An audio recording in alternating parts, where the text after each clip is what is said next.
Blind Date with Peter Frampton. Peter Frampton reviews the sounds of August 1969. A genuinely nervous Peter Frampton awaited his first blind date session. A lukewarm cup of tea supplied by the melody maker did not help much. But a fine selection of album tracks sparked off his ever-lively enthusiasm for music, from jazz to hard rock. And Peter gave his comments with a keen desire to avoid being hypercritical. If you had a choice of colors. I'm nervous. You can make such a fool of yourself doing Blind Date. Who's this?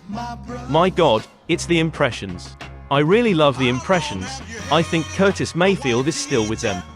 I had a great record from them called Fool for You. I don't think this is quite as good. The drum sound is very high, which is unusual. There was a great drum sound on that old record I had. The backing here isn't half as good, but their singing is always great. I have the album. Lots of people say they like the way he has changed his voice. Is this the one with Johnny Cash joining in? I can't remember because I don't play the album. I couldn't help laughing when I heard that track. It was way out of tune. I'm not going overboard for his voice now. I wish he'd go back to Blonde on Blonde. But I don't suppose he'd want to do that. I heard he's doing an album with the band again. There are some great songs on this album. But it's like with the Beatles and their last double album. I preferred Sgt. Pepper, and with Dylan, I preferred John Wesley Harding. I'd like to know if he was happy with this album. There is some lovely steel guitar on this.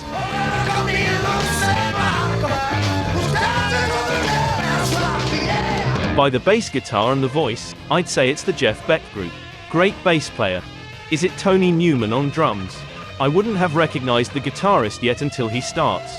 I do now.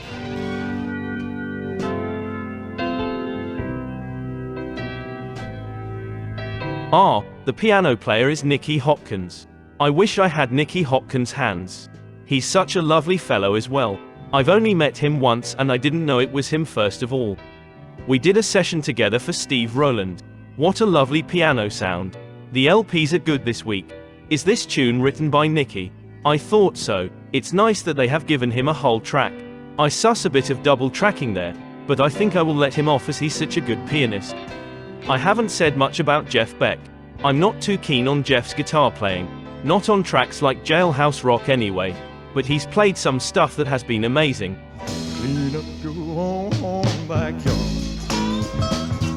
Should I know this person? I could make a complete idiot of myself here. Is it Elvis?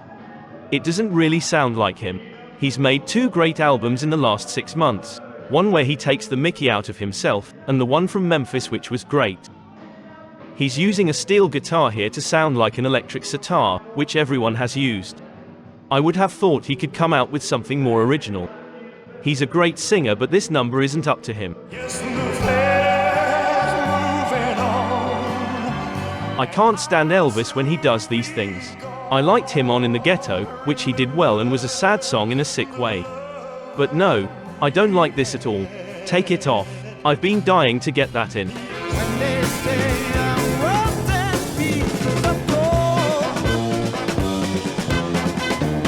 Oh yeah, I have heard this. But I haven't heard it with a vocal before. It's got George Harrison on guitar. Jack is doing some great things. We were recording in the same studios with the same engineer, Andy Johns.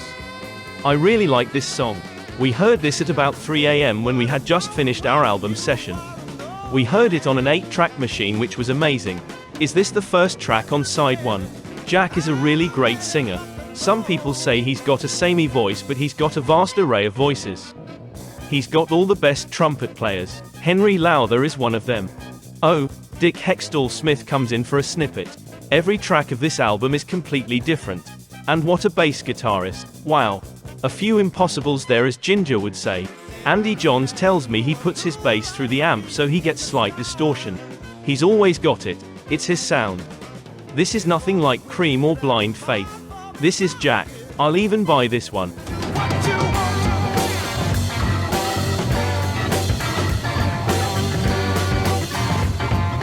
It's on the Apple label. That narrows it down.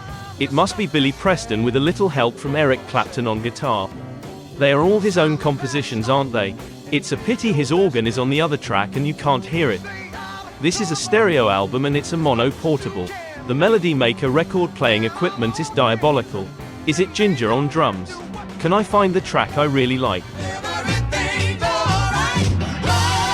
Oh, it's alright with me. Oh yes, everything is alright. Lovely organ. I've got one of his American albums. It's called The Most Amazing Organ in the World or something like that. He's always at his best singing on record than live. When I sing, well, not that I'm a good singer, but I tend to sound worse on stage than on record because you get out of breath. When he was doing the single On Top of the Pops, he had to count the orchestra in and shout across the studio. And it's a drag because the orchestra aren't as good as the record. Not that I'm putting the studio musicians down. Well, I suppose I'm putting him down. But while Johnny Pearson is a great pianist, he's not going to get the same sound Billy Preston gets on his records, for example.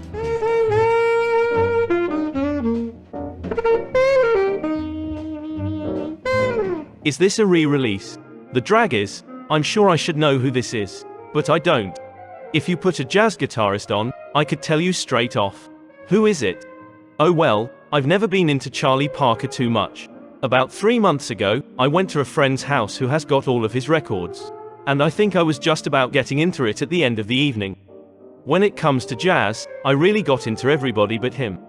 Mention any guitarist from Wes Montgomery to George Benson and all the men who played with him on their albums, and I'm away. I listen to Oscar Peterson and he's coming to Ronnie Scott's soon. The saxophone is a foreign instrument to me. I can relate to a guitar because I can hear what the guitarist is doing and understand. That is a big fault with me. I tend to listen to my own instrument, the guitar, all the time. And I tend to listen to the technicalities of playing, rather than listen to a musical piece. I'm sure I'll get terrible letters from all sorts of jazz-inclined people. But when we did our reception at Ronnie Scott's recently and talked to Pete King, he congratulated us. And I was surprised he liked what we were doing. I like a lot of jazz, but I always thought jazz people never liked any pop. It's nice that both types of people can like each other's music. That is really good.